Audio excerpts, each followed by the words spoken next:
ሰላም ሰላም ውድ ቤተሰቦቼ እንደምን አላችሁ? እንደምን ከረማችሁ? እንደምን በዚህ ሰዓት ደረሳችሁ? እግዚአብሔር ይመስገን። እናንተ እንዴት ናችሁ? ሰላማችሁ ይብዛልኝ። የተወደዳችሁ ቤተሰቦቼ እንዴት ናችሁ? እንዴት ከረማችሁ?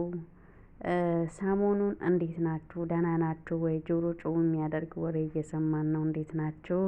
እግዚአብሔር ይመስገን። እኔ ዛሬስ አዲስ ነገር ይዤላችሁ የመጣሁት አንድና አንድ ነገር ነው ማለት ነው።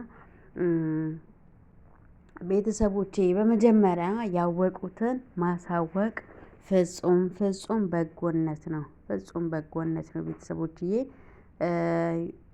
ትንሽ ነገር የሚመስል ነገር ትንሽ ላይሆን ይችላል ማለት ነው።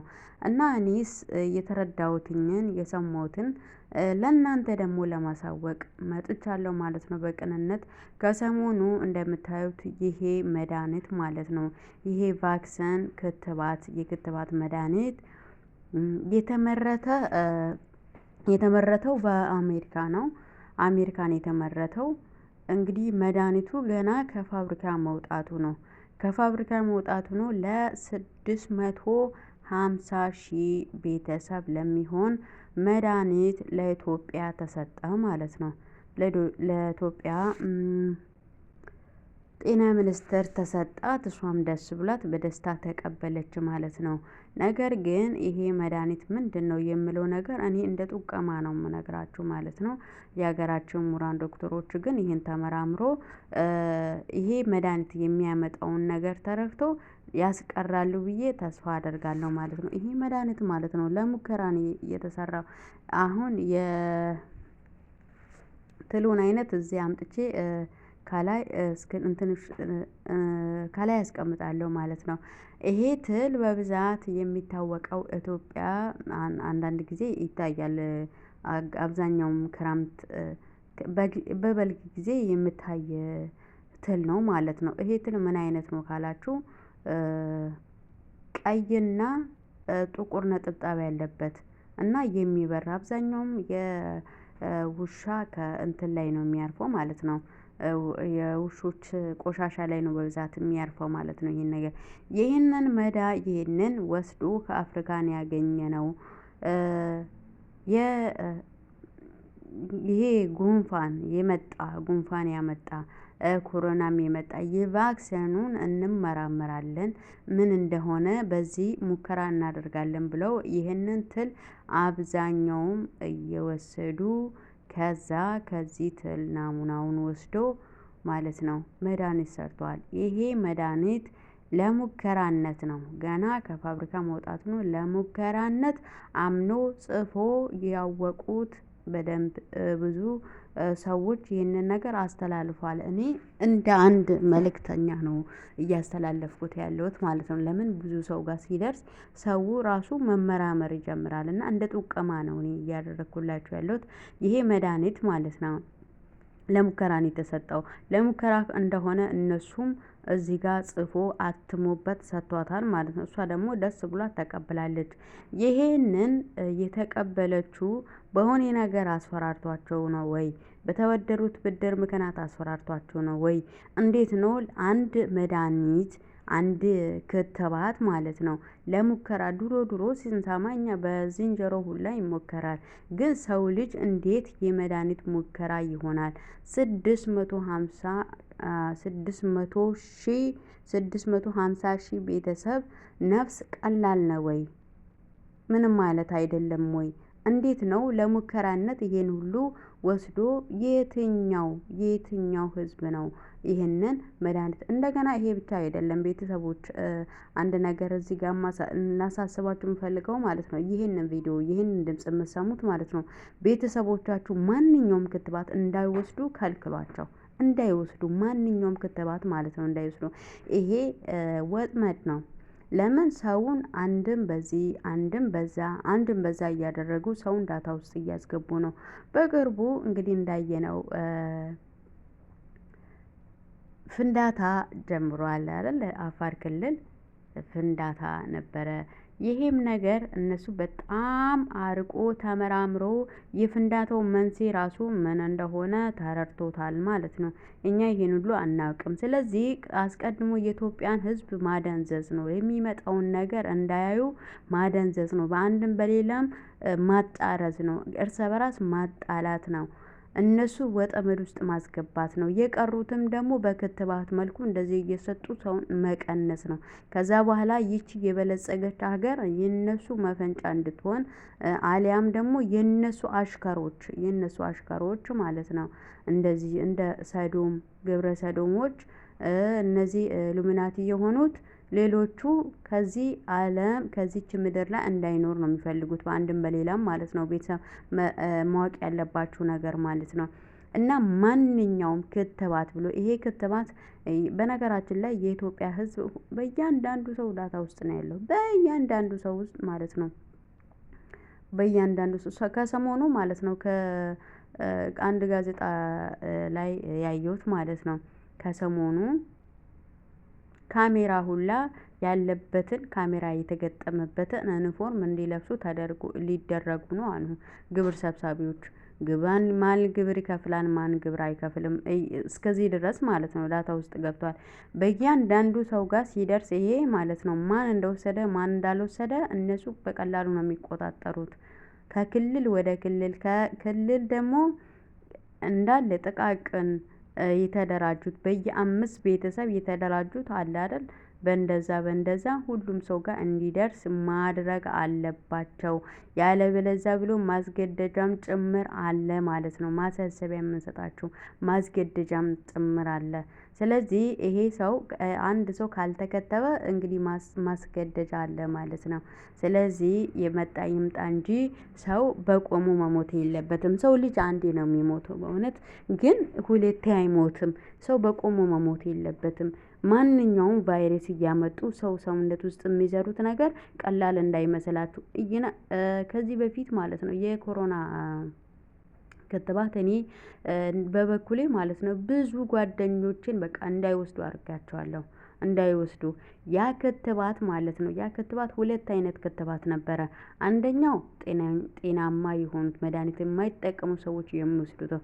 ሁለተኛው ደግሞ ታማሚ ሰዎች የሚወስዱት ነው። ታማሚው የሚወስደው እጅጉ ፓወሩ የቀነሰ ነው።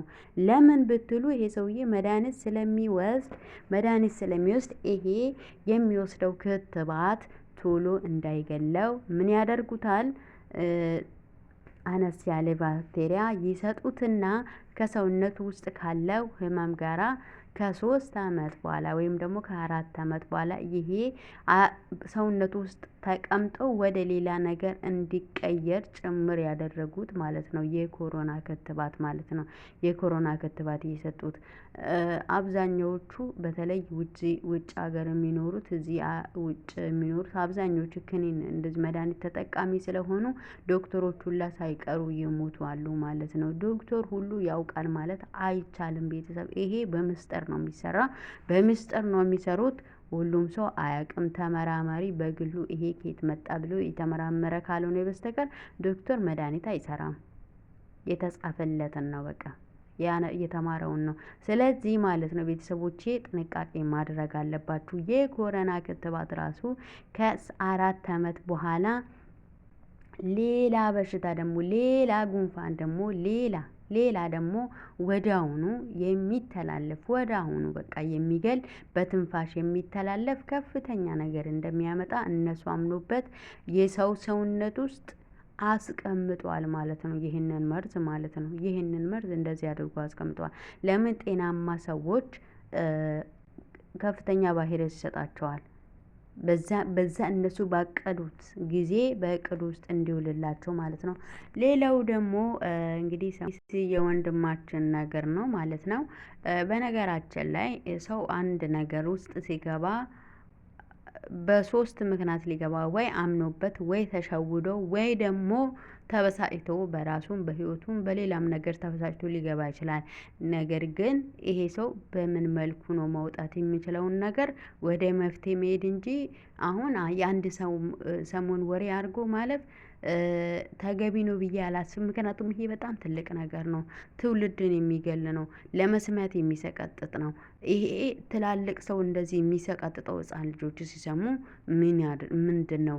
ለማየትስ አይሞክሩም ወይ? እና እንሞክር ሳይሉም ወይ? ልጅ አይደሉም ወይ ልጆች? እነዚህ እንደዚህ አይነት ነገር በአጭሩ ካልተቀጨ በጣም ከባድ ነው ማለት ነው። በነገራችሁ ላይ ይሄ እግዚአብሔር አብዝቶ የሚጠላ ኃጢአት ነው። ሰዶምና ገሞራን ከምድረ ገጽ እንዲጠፉ ምድራቸው እንኳን ድንጋይ እንድትሆን ያስደረገ ይሄ ክፉ ኃጢአት ነው ማለት ነው። ስለዚህ በእያንዳንዱ ሰው የራሱን የበኩሉን አድርጎ ይሄ ሰው እስር ቤት አይገባውም። እስር ቤትም አይደለም፣ ሰው መግደልም መብት የለውም ማንኛውም ሰው ማለት ነው። ነፍስ የፈጠረው እግዚአብሔርን እንጂ ሰው አይደለም። እግዚአብሔርን ብሎ ስጋን ስለሚገሉት አትጨነቁ፣ ነፍስን መግደል አይቻሉምቸውም እና ብለዋል። እና ስለዚህ ሰው ክቡር ነው። እግዚአብሔር ሰው ይሁንለት፣ የተሰቀለለት የሞተለት ሰው ልጅ ክቡር ነው ማለት ነው። ይሄ ሰው በህይወቱ መመለስ አለበት፣ ወደ ማንነቱ መመለስ አለበት።